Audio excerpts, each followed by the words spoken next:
Tutankhamun's mask is the most expensive in history. Scientists have not yet been able to determine a price for it, as this is the only piece for which a price has not been set since the beginning of creation until now.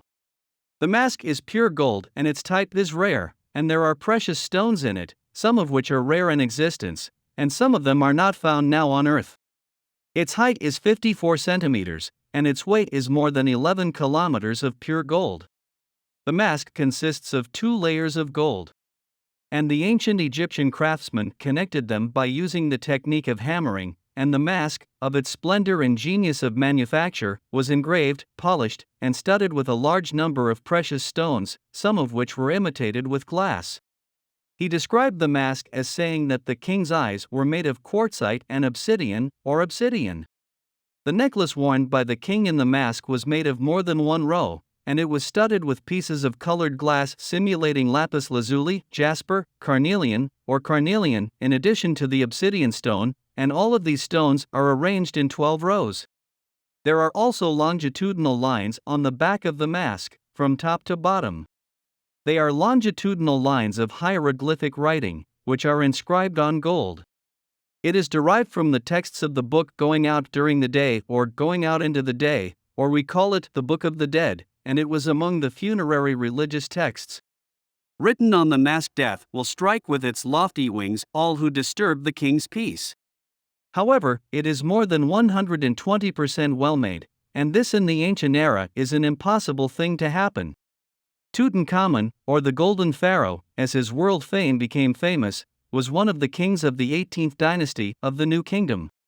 Tutankhamun is considered one of the most famous pharaohs because of the discovery of his entire tomb and treasures, as well as because of his death in the prime of his youth, which is a mystery that arouses the curiosity of many. Tutankhamun was buried in his famous tomb, Cemetery 62, in the Valley of the Kings.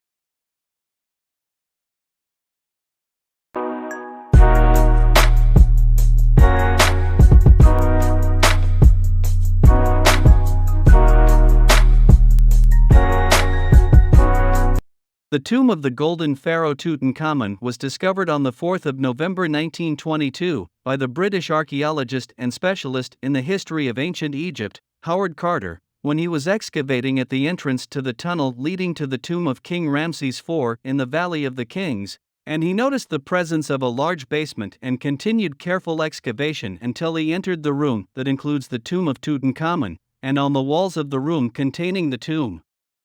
were wonderful drawings that tell in the form of pictures the story of Tutankhamun's departure to the world of the dead, and this discovery caused a widespread media sensation in the world, due to the discovery of the mummy of the little pharaoh, complete with its contents, and all its adornments, including necklaces, rings, the crown, and sticks, all of pure gold and ebony.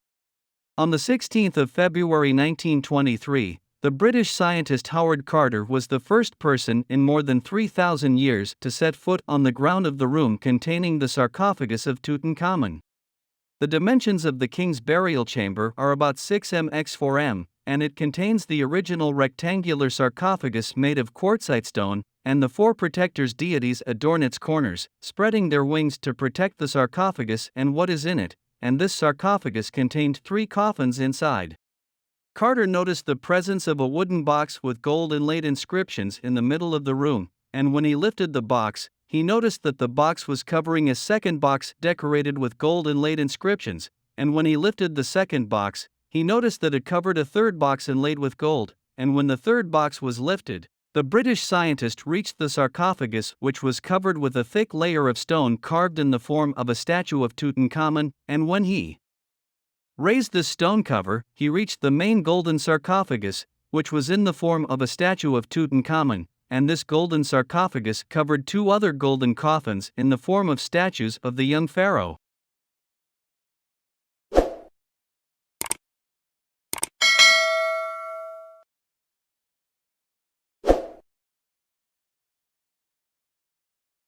The British scientist, the discoverer of the tomb of the Golden Pharaoh, had to cut 3 golden coffins in order to reach the mummy of Tutankhamun, but he had difficulty lifting the third golden shroud that was covering the mummy of Tutankhamun from the mummy, so Carter thought that exposing the shroud to the heat of the summer sun of Egypt, the flame would be sufficient to separate the golden shroud from the mummy, but his attempts failed and he had to finally cut the golden shroud into two halves to reach the mummy, which was wrapped in layers of silk.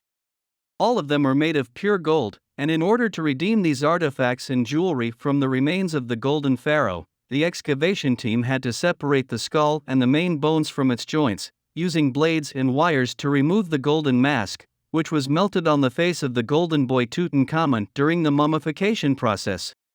After removing the ornaments, the team reinstalled the mummy's skeleton and placed it in a wooden coffin in 1926, when it was only taken out 3 times for X-ray scans in subsequent years. Tutankhamun, who took over the period of rule of Egypt when he was 11 years old until he reached 19, i.e. from the period from the year 1334 to the year 1325 BC.